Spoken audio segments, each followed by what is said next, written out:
Assalamualaikum warahmatullahi wabarakatuh. Bismillahirrahmanirrahim. Alhamdulillahirrahmanirrahim. Anakku semua kelas 7A sampai 7E yang saya sayangi dan saya banggakan. Semoga anak-anakku tetap sehat semua dalam lindungan Allah SWT. Anakku semua, kita melanjutkan materi sekarang yaitu KD3, yaitu bab 3. Buku paketnya bisa dilihat atau buku literatur yang lain agar pembelajaran pada pagi ini membawa barokah manfaat untuk anak semua. Mari kita berdoa secara sederhana saja bersama-sama. Bismillahirrahmanirrahim. Raditu billahi robba wa bil islami dina wa bi muhammadin nabiyya wa rasulah. Rabbi zidni ilma warzuqni fahma birahmatika ya arhamar rahimin. Anakku semua, pada kesempatan pagi ini yang berikan materi adalah Pak Roni. Untuk minggu depan ganti Bu Zumratul.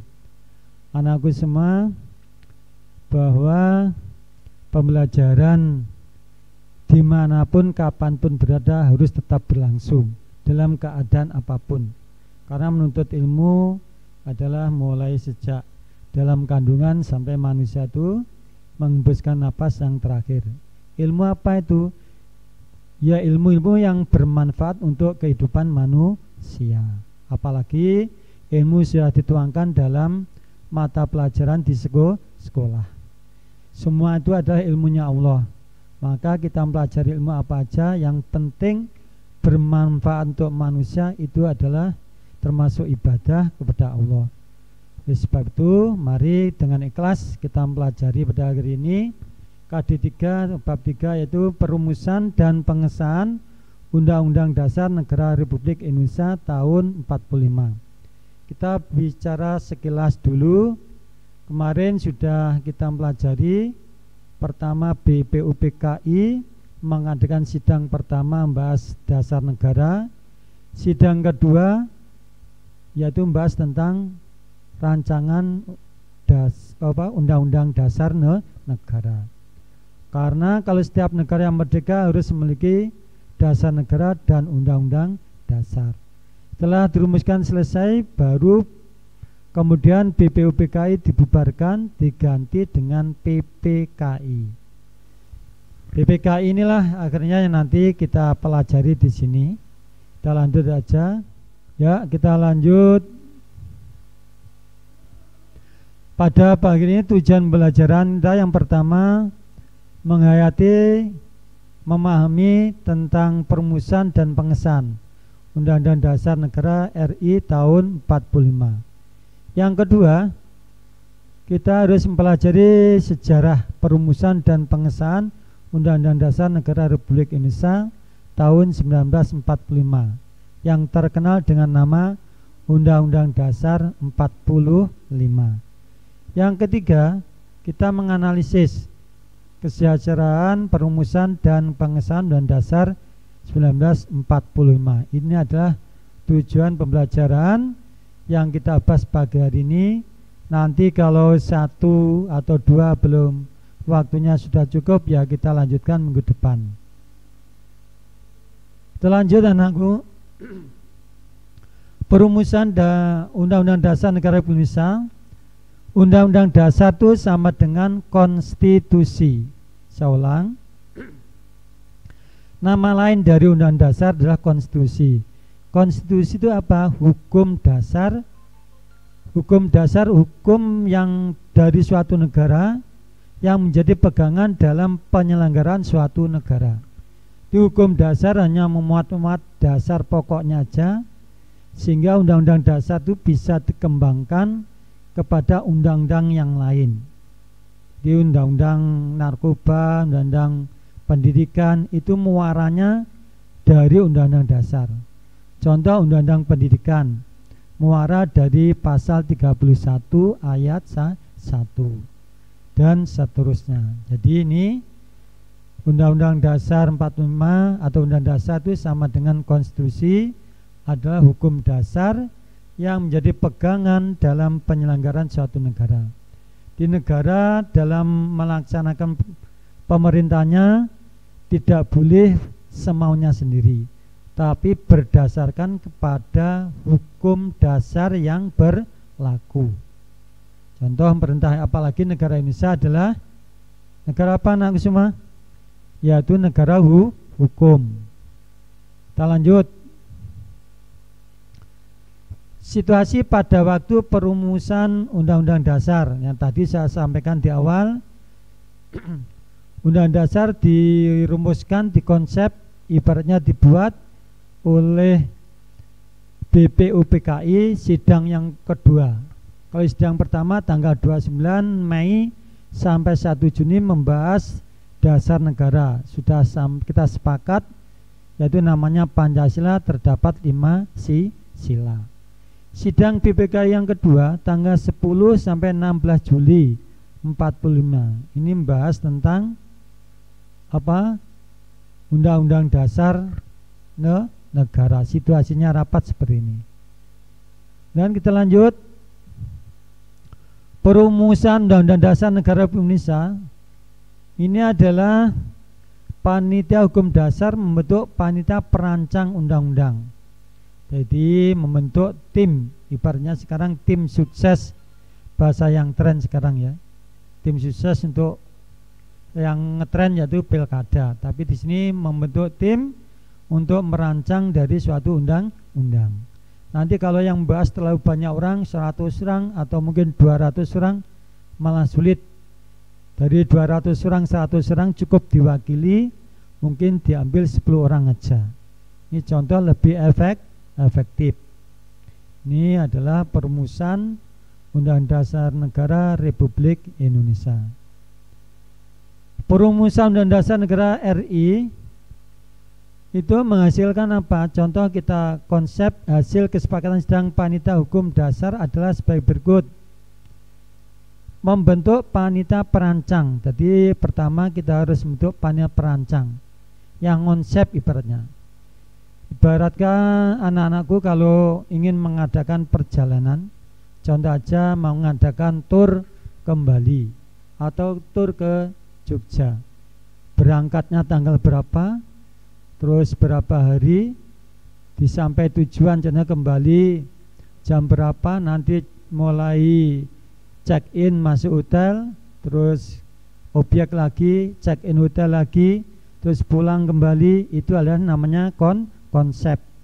4 konsep dirancang. Itu panitia perancang Declaration of Right yang beranggotakan termasuk Ahmad Suparjo, Sukiman dan Parada Harahap. Yang selanjutnya bentuk negara kesatuan atau unitaris. Di negara kesatuan, negara yang mana di dalam suatu negara itu hanya ada satu pemerintahan pusat. Tidak ada di dalam negara pemerintahan itu ada negara-negara bagian. Itu adalah negara kesatuan. Tapi kalau negara serikat ada negara pemerintahan pusat, tapi di dalamnya ada negara-negara bagian. Termasuk Amerika ada 41 negara bagian lebih itu ya. Jadi kalau Indonesia tidak, seluruh wilayah Indonesia mulai Sabang sampai Merauke itu adalah ada satu pemerintahan pusat. Tapi di dalamnya wilayahnya termasuk sesuai dengan pasal 18 ayat 145, wilayah NKRI dibagi atas satu daerah provinsi dan daerah kota kabupaten. Jadi wilayah Indonesia dibagi daerah provinsi dan kabupaten kota. Tadi tidak ada negara bagian. Itu sesuai dengan pasal 18. Nah, wilayah daerah provinsi tingkat 1, tingkat 2, kota kabupaten itu diberi otonomi daerah. Otonomi daerah itu apa? Hak atau kewenangan daerah untuk mengatur, mengurus pemerintahan sendiri tanpa campur tangan dari pemerintah daerah yang lainnya. Terakhir, kepala negara di tangan satu orang, yaitu seorang presiden. Ini negara satuan hanya ada satu presiden. Tapi kalau negara bagian, tiap negara bagian ada presiden. Kalau Indonesia tidak, satu presiden. Tapi kalau daerahnya itu tingkat satu, ya dipimpin gubernur, ada gubernur. Indonesia ada 34 provinsi, ya ada 34 gubernur. Kota, wali kota, kabupaten, bupati. Ini contoh seperti itu. Perbandingan antara kesatuan dan serikat. Kita lanjut anakku semua. Semoga paham. Kurang jelas nanti bisa Japri, Pak Roni, bisa Buyum. Kita membicarakan pengesahan Undang-Undang Dasar Negara Republik Indonesia. Pada tanggal 7 Agustus 1945 BPUPKI kemudian dibubarkan. Karena apa dibubarkan semua? Karena tugasnya merancang Undang-Undang Dasar tadi sudah selesai, kemudian diganti PPKI, Panitia Persiapan Kemerdekaan Indonesia. Karena syarat negara merdeka sudah punya dasar negara, Pancasila sudah dirumuskan, Undang-Undang Dasar sudah, baru tugas selanjutnya mempersiapkan Indonesia merdeka yang diberi nama PPKI. Bahasa Jepangnya Dogoretsu Zunbi Inkai. Ini diketuai oleh Bapak Insinyur Soekarno, PPKI-nya. Kemudian pengesahan Undang-Undang Dasar Negara Republik Indonesia, dua tugas dari PPKI. Setelah Indonesia berhasil merdeka, otomatis tanggal berapa anak sekalian? Tanggal 17 Agustus. Baru keesokan harinya langsung para pemuda termasuk Soekarno, Hatta dan seterusnya bekerja keras untuk menetapkan, mengesahkan dalam Undang-Undang Dasar Negara. Jadi pada tanggal 17 Agustus 45 Indonesia belum memiliki dasar negara secara resmi, belum memiliki Pancasila, belum memiliki Undang-Undang Dasar 45, belum memiliki presiden dan wakil presiden. Maka naskah proklamasi ditulis di bawah atas nama bangsa Indonesia, bukan presiden Indonesia, tidak. Karena waktu itu belum punya presiden. Kita fokus pada kemerdekaan. Baru PPKI esok harinya langsung menetapkan, mengesahkan Undang-Undang Dasar 1945. Yang kedua yaitu membentuk atau memilih presiden dan wakil presiden. Nah, kebetulan Pak Karno sebagai ketua PPKI mendapat suara terbanyak, pilihan, kemudian suara terbanyak menjadi ditunjuk sebagai presiden RI yang pertama, dan Muhammad Hatta sebagai wakil presiden. Ini gambarnya sudah jelas. Kemudian kita lanjut anakku semua. Di tanggal 18 Agustus 45 tadi menggelar sidang yang pertamanya, akhirnya cara mengesahkan rancangan Undang-Undang Dasar yang sudah dikonsep dibuat oleh BPUPKI. Ini tugas dari PPKI. Kemudian yang kedua, setelah disahkan dua tahap, yaitu pertama pengesahan pembukaan yang di dalamnya ada dasar negara yaitu Pancasila. Yang kedua pengesahan batang tubuh. Istilah batang tubuh itu ya pasal-pasal di dalam Undang-Undang Dasar 45. Kemudian kita lanjut.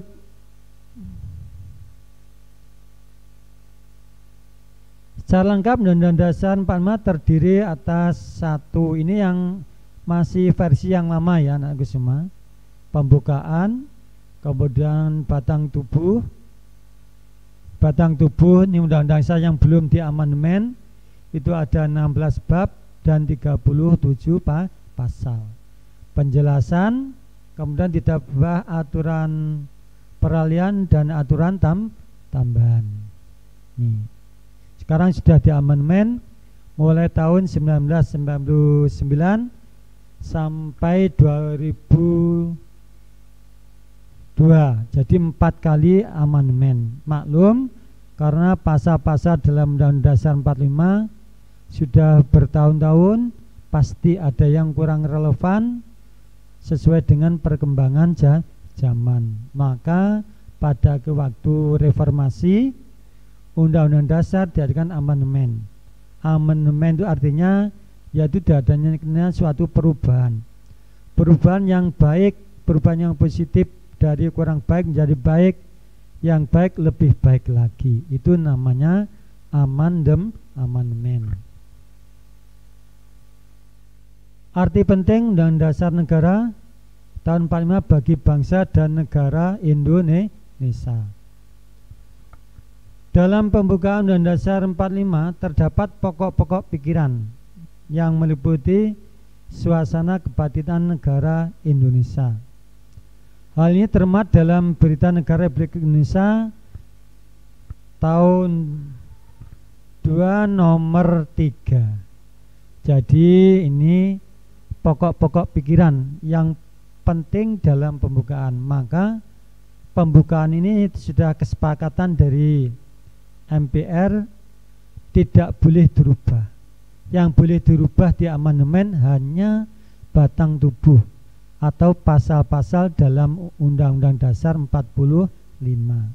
Kenapa pembukaan tidak boleh dirubah? Karena di dalamnya ada dasar negara. Dasar negara Pancasila sila pertama sampai kelima, kalau dirubah berarti merubah keseluruhan isi daripada negara. Karena semua hukum pasal-pasal dalam Undang-Undang Dasar 45 itu harus terinspirasi, harus bersumber dari Pancasila. Kemudian Undang-Undang Dasar 45, semua hukum-hukum yang berada di bawahnya harus berasal, tidak boleh bertentangan dengan Undang-Undang Dasar 45. Jadi kalau pembukaan dirubah berarti sama dengan merubah Undang-Undang Dasar, merubah undang-undang dan semua peraturan di Indonesia. Karena inti sumber hukumnya adalah pada Pancasila, kedua Undang-Undang Dasar 1945. Arti penting Undang-Undang Dasar 45 bagi bangsa dan negara Indonesia. Anakku semua, bahwa pembukaan Undang-Undang Dasar memuat beberapa pokok kaidah negara yang fundamental. Pokok itu barang yang sangat esensial, sangat penting bagi kehidupan bangsa dan negara. Esensialnya yang berisi dengan ideologi negara. Halnya pertama yaitu menjelaskan pentingnya suatu kemerdekaan. Di kemerdekaan itu sangat penting bagi suatu negara. Pertama, pentingnya apa anak semua? Syarat berdirinya negara harus bisa merdeka. Yang pertama ini merdeka. Alinea pertama itu juga sangat tegas. Bangsa ini sangat tegas menentang atau menolak terhadap penjajahan. Kenapa penjajahan ditentang, ditolak? Karena menimbulkan penderitaan, bahkan tidak sesuai dengan pri kemanusiaan dan pri keadilan. Contoh sejarah saja, saudara kita orang-orang Jawa yang ada di Suriname, di daerah dekatnya Perancis itu ya, Suriname, itu pada waktu penjajahan orang-orang Belanda mengangkut rempah-rempah dengan kapal. Kuli-kuli orang Jawa itu setelah sampai Belanda, mereka tidak dipulangkan ke Indonesia, diturunkan dalam satu pulau sekarang nama Suriname itu. akhirnya ditinggal itu aja. Maka orang-orang Jawa keturunan di sana sampai sekarang masih bisa melestarikan bahasa Jawa. Tapi kalau bahasa Indonesia sudah tidak bisa. Ini contoh, maka Indonesia menyuarakan menolak dengan tegas tentang penjajahan karena bertentangan dengan nilai kemanusiaan dan nilai keadilan. Anak-anakku semua, kita sambung minggu depan. Semoga anakku tetap pintar, sehat semua, ilmunya barokah manfaat, dan semoga cita-cita anakku semua besok dijabah, bisa tercapai, dimudahkan oleh Allah Subhanahu wa taala. Mari kita baca hamdalah. Alhamdulillahirabbil alamin. Assalamualaikum warahmatullahi wabarakatuh.